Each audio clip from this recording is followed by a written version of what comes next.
Example 7। Example 7 में given है कि यहां पर एक ब्रिज है जिसपे पॉइंट P दिया हुआ है।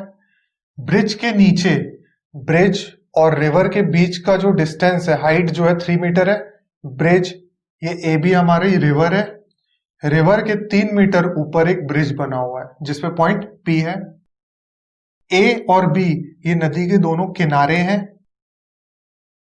क्वेश्चन में बोल रहा है ब्रिज के में जो पॉइंट P है ये इसकी नॉर्मल एक्सिस है, तो ये हॉरिजॉन्टल एक्सिस, और ये जो रिवर है हमारी, तो रिवर का जो पानी होता है वो भी हॉरिजॉन्टल होता है, तो ये दोनों हॉरिजॉन्टल है, आपस में पैरेलल है। तो क्वेश्चन में गिवन है कि इस P पॉइंट से जब नदी के एक किनारे को देखा जा रहा है तो एंगल ऑफ डिप्रेशन बन रहा है इसकी नॉर्मल एक्सिस से 30 डिग्री, और उसी पॉइंट से नदी के जब दूसरे किनारे को देखा जा रहा है तो उसकी नॉर्मल एक्सिस से जो एंगल बन रहा है वो बन रहा है 45 डिग्री एंगल ऑफ डिप्रेशन।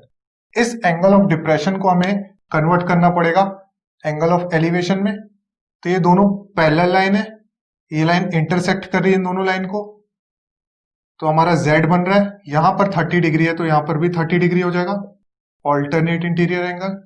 उसी तरह से ये Z बन रहा है तो यहां 45 डिग्री है तो ये भी 45 डिग्री हो जाएगा, ऑल्टरनेट इंटीरियर एंगल से। जब भी हम हाइट मेजर करते हैं तो यहां पर एंगल 90 डिग्री बनता है हमेशा।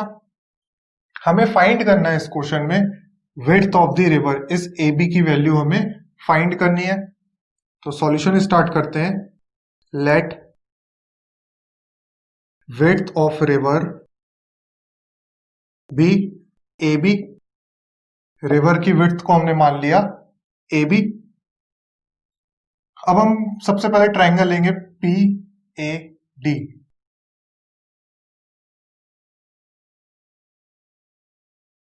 PAD ट्रायंगल लिया हमने।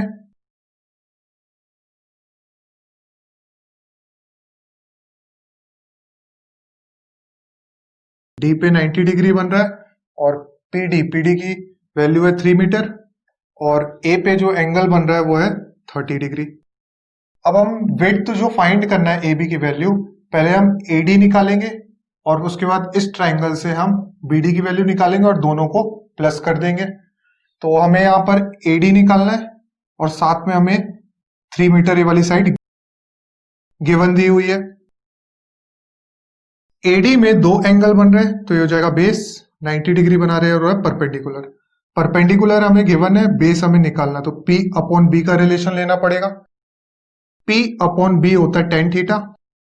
P की वैल्यू दी है PD और बेस दिया हुआ है AD is equals to tan theta दे रखा है 30 डिग्री। PD की वैल्यू है 3, AD हमें फाइंड करना है। tan 30 डिग्री की वैल्यू होती है 1 अपॉन √3। क्रॉस मल्टीप्लाई कर देंगे, AD 1 से मल्टीप्लाई हो जाएगा और ये √3 3 से मल्टीप्लाई हो जाएगा, तो हो जाएगा 3√3 equals to AD into 1 AD। हमने AD की वैल्यू निकाल ली।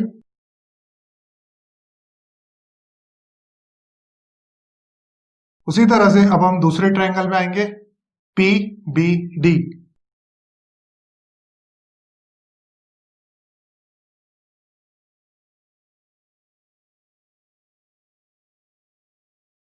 ये हमारा ट्रायंगल PBD। PD दे रखा है 3 और D पे 90 डिग्री बना रहा है। B पे एंगल है 45 डिग्री का। अब हमें ये BD निकालना है। BD में दो एंगल बन रहे हैं तो ये हो जाएगा बेस, बेस से 90 डिग्री बना रहा है, हो जाएगा परपेंडिकुलर। परपेंडिकुलर हमें गिवन है, बेस हमें फाइंड करना है, तो P अपॉन B का रिलेशन लगाना पड़ेगा। P अपॉन B होता है tan थीटा। P की वैल्यू है PD और B की वैल्यू है BD is equals to tan theta. Theta में दे रखा है 45 डिग्री। PD की वैल्यू है 3, BD हमें फाइंड करना है, और tan 45 की वैल्यू होती है 1। BD इंटू 1 हो जाएगा BD। अब हमें BD की वैल्यू भी फाइंड हो गई है। हमने AD और BD दोनों की वैल्यू फाइंड कर ली, तो हम निकालेंगे width of river, that is AB। ये अगर हमें निकालना है तो हमें दोनों साइड को प्लस करना पड़ेगा, AD प्लस BD। AD की वैल्यू थी 3√3 प्लस BD की वैल्यू आई 3।